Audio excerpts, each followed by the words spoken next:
चला, दिवाळीमध्ये घराघरात तयार होणारा हा पदार्थ आणि तो म्हणजे चकली. तर आज आपण इथे बिना भाजणीची चकली बनवणार आहोत. तीही तुम्ही बघू शकता, एकदम काटेदार, खमंग आणि कुरकुरीत सुद्धा. बनवायला सुद्धा तितकीच सोपी आहे, कारण ही चकली आहे त्या साहित्यामध्ये घरच्या घरी ही तुम्ही तयार करू शकता. अजिबात तेलकट होणार नाही आणि कुरकुरीतपणा तर तुम्ही त्याचा आवाज ऐकूच शकता. इतकी सोपी आहे बनवायला आणि चवीलाही तितकीच अप्रतिम आहे. तर त्यासाठी काय केलं आहे, 1 कप गव्हाचं पीठ घेतलेलं आहे. त्यानंतर अर्धा कप आपल्याला तांदळाचं पीठ घ्यायचं आहे आणि जे आपण नॉर्मल घरी वापरतो ना, तेच गव्हाचं पीठ, तेच तांदळाचं पीठ. त्यानंतर पाव कप आपल्याला इथे घ्यायचं आहे ज्वारीचं पीठ आणि पाव कपच आपल्याला इथे बेसनसुद्धा घ्यायचं आहे. अशा पद्धतीने आता इथे तुम्ही वाटीचंही प्रमाण ठरवू शकता. 1 वाटी, अर्धी वाटी आणि पाव वाटी अशा प्रमाणामध्ये हे सर्व पिठं घ्यायची, मिक्स करायचं. अशा पद्धतीने आता हे तयार केलेलं पीठ आपल्याला एक सुती कपड्यावर व्यवस्थित असं बांधून घ्यायचं आहे. तर असा एक रुमाल घेतलेला आहे, त्यामध्ये तयार केलेलं मिक्स पीठ घातलं मी असं. आता याचं आपल्याला बांधायचं आहे गाठोडं. खरंच सांगते, या पद्धतीनं तुम्ही एकदा ही चकली केली ना, तर तुम्ही याची चवही विसरणार नाही आणि बनवायला इतकी सोपी आहे ना, अगदी परफेक्ट ही चकली तयार होणार आहे. सहज कोणीही या चकलीला बनवू शकतं. तर असं गाठोडं बांधून घ्यायचं. आता हे गाठोडं आपल्याला चाळणीत ठेवायचं आणि चाळणी उकळत्या पाण्यावर अशा पद्धतीनं ठेवायची की खालचं पाणी चाळणीला टच झालं नाही पाहिजे, फक्त वाफ लागली पाहिजे. तर असं आपल्याला हे 15 ते 20 मिनटं चांगलं वाफवून घ्यायचं. आता पीठ जर प्रमाण तुमचं कमी जास्त असेल तर टाईम किंवा वेळ वाफवण्यासाठी कमी जास्त लागू शकतो.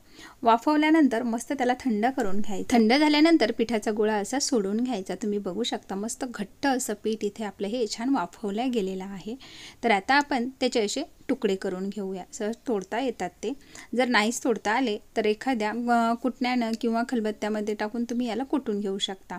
शक्य असेल तर असं मॅशरने सुद्धा तुम्ही त्याला मॅश करू शकता. आता या पद्धतीची चकली कदाचित तुम्ही कधी बनवली असेल किंवा नसेल, पण या पद्धतीची चकली एकदा तुम्ही नक्की ट्राय करून बघा. खरंच सांगते, तुम्हाला सुद्धा खूप आवडेल, कारण बनवायला इतकी सोपी आहे ना, कोणतंच झंझट नाही ना. भाजणी करायची, दळून आणायचं का त्याची उकड काढायची, काहीच नाही. अगदी सोप्यात सोपी ही चकली इथे आपली तयार होते आहे. तर मी काय केलं, त्याला असं चाळून घेतलं आणि उरलेलं पुन्हा मिक्सरमध्ये घातलं आणि त्याला पुन्हा असं मिक्सरमध्ये फिरवून घेतलं आणि ते सुद्धा आपण आता राहिलेलं चाळून घेऊया. मस्त बारीक होऊन जातं, एकदम सोपं आहे. पुन्हा आपण जेव्हा उकड काढतो तर ती बिघडते काय किंवा पातळ होते का घट्ट होते, टेन्शनच राहतं. तर त्यासाठी ही सगळ्यात सोपी पद्धत आहे. त्यानंतर काय करायचं, चवीनुसार आपल्याला यामध्ये लाल मिरची पावडर, थोडीशी हळद घालायची, कश्मीरी लाल मिरची पावडर घालायची, रंग छान येतो. त्यानंतर जिरं पावडर घालायचं, धने पावडर घालायची आणि ओवा तर लागतो आणि सगळ्यात महत्त्वाचा थोडासा हिंगसुद्धा त्यामध्ये घालायचा. चवीनुसार मीठ घालायचं आहे. 2 पळ्या तेल घालायचं आपल्याला इथे, कारण तेलाचं मोहन घालायचं त्याला व्यवस्थित त्याला असं चोळून घ्यायचं सगळीकडे. अशा पद्धतीने सगळीकडे लागेल असं आपल्याला त्याला चोळून घ्यायचं आहे. आणि आता आपण काय करूया, हे तर आता झालेलं आहे बऱ्यापैकी, तुम्ही बघू शकता मस्त मूठ वळल्या जाते आहे. आता घेऊया कोमट पाणी. हाताला झेपेल इथपर्यंत आपल्याला इथे कोमट पाणी घ्यायचं आहे. थोडं पाणी घालायचं. अरे हो, सगळ्यात महत्त्वाचं, मी इथे तीळ घालायचं विसरूनच गेले होते. तर आता आपण इथे तीळ घालून घेऊया. आवडीप्रमाणे गरजेनुसार तीळ घालायचे आणि त्यानंतर थोडं पाणी घालून आता हे पीठ आपल्याला चांगलं आधी मऊसूत असं मळून घ्यायचं आहे अशा पद्धतीने. आणि हे पीठ असंच झाकून ठेवायचं. आता इथे तुम्ही ज्वारीचं पीठ जे आहे तर ते स्किप करू शकता. असेल तर वापरू शकता, नसेल तर नाही वापरलं तरीसुद्धा चालते. तुम्ही बेसन थोडंसं कमी जास्त करू शकता. कमी नका करू, पण जास्त तुम्ही इथे वाढवू शकता. 5-7 मिनटं चांगलं पीठ मी इथे मुरू दिलेलं आहे. 7 मिनटानंतर आता मी इथे चकल्या तयार करायला घेते आहे. तर तयार पीठ घ्यायचं, त्याला थोडंसं असं मळून घ्यायचं. मळलेलं पीठ स्वाऱ्यामध्ये घालायचं आणि त्याला व्यवस्थित असं बंद करून घ्यायचं. आता प्रत्येकजण आपल्या पद्धतीने चकली पाडते, तर तशी आपली चकली पाडून घ्यायची. त्यासाठी मी काय केलं, पोळपाटावर असं चकलीचे सर्व तार काढून घेतलेले आहेत आणि अशा पद्धतीने इथे चकली वळून घेते आहे. आता ही पद्धत मला खूप सोपी वाटते आहे, पण शेवटी आपल्या पद्धतीने इथे चकल्या तयार करून घ्यायच्या आहेत. बघा किती सुंदर आणि काटेरी अशी आपली इथे चकली तयार झालेली आहे. आणि दुसरी पद्धत म्हणजे ऑफकोर्स तीच आपली नेहमीची अशी स्वाऱ्याने असं फिरवून घ्यायचं आणि गोल अशी चकली पाडायची. याचीसुद्धा चकली खूप छान होते बरं का. तुम्ही इथे बघू शकता, सुंदर अशी चकली तयार झालेली आहे.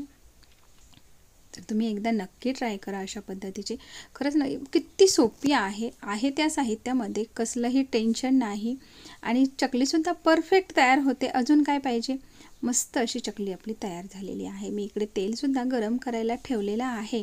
हां, तळताना मात्र आपल्याला तेल इथे चांगलं गरम ठेवायचं आहे, कारण जास्त थंड किंवा मिडियम नाही ठेवायचं. ज्या वेळेला चकली सोडतो त्यावेळेला तेल चांगलं गरम ठेवायचं, फुल आचेवर ठेवायचं. पटपट त्यामध्ये आपल्याला चकली सोडून घ्यायच्या जेवढ्या मावतात तेवढ्या, आणि सगळ्या चकल्या वरती आल्या की गॅस कमी करायचा. जास्तही टेम्परेचर हाय ठेवू नका, नाही तर मग काय होईल की वरून कलर त्याचा चेंज होईल आणि आतमध्ये तशाच राहतील किंवा लूज पडतील. तर तेवढं मेंटेन करायचं. सुरुवातीला एक एक टाकून बघायचं, नंतरच आपल्या 2-2, 4-4 ज्या बसतील त्या टाकायच्या. अशा पद्धतीने उलटपलट करून घ्यायच्या आणि मस्त खरपूस होईपर्यंत आपल्याला चांगल्या तळून घ्यायच्या आहेत आपल्याला हव्यात अशा. तर तुम्हीसुद्धा अशा पद्धतीच्या या दिवाळीसाठी चकल्या एकदा नक्की ट्राय करा. खरंच सांगते तुम्हालासुद्धा खूप आवडतील. जर नक्कीच तुम्हाला मी बनवलेल्या आजच्या ह्या चकल्या आवडल्या असतील ना, तर लाईक करा, शेअर करा. चॅनलवर जर नवीन असेल तर सबस्क्राईब करून बेल बटन क्लिक करायला मुळीच विसरू नका. त्याबद्दल तुमचे खूप खूप धन्यवाद. तुम्हीसुद्धा या चकल्या एकदा नक्की ट्राय करा.